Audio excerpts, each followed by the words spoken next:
കടുത്ത സാമ്പത്തിക പ്രതിസന്ധിയിലായ പ്രമുഖ എഡ്യൂടെക് കമ്പനി ബൈജൂസുമായി ഒത്തുതീർപ്പുണ്ടാക്കാനും അവർക്കെതിരെ പാപ്പരത്ത നടപടികൾ അവസാനിപ്പിക്കുവാനുമുള്ള BCCIയുടെ അപേക്ഷയിൽ ഒരാഴ്ചയ്ക്കകം തീരുമാനമെടുക്കാൻ ദേശീയ കമ്പനി നിയമ അപ്പലറ്റ് ട്രൈബ്യൂണൽ ദേശീയ കമ്പനി നിയമ ട്രൈബ്യൂണലിനോട് നിർദ്ദേശിച്ചു.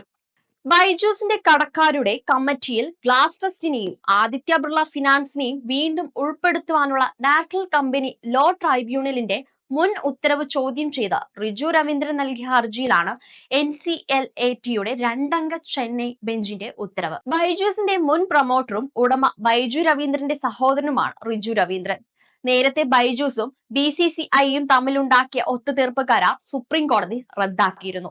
BCCIക്ക് 158 കോടി രൂപ നൽകിയ കരാർ അംഗീകരിച്ച ദേശീയ കമ്പനി ലോ അപ്പലറ്റ് ട്രൈബ്യൂണലിന്റെ ഉത്തരവിനെതിരെ ബൈജൂസിന് കടം നൽകിയവർ സമർപ്പിച്ച ഹർജിയിലായിരുന്നു വിധി.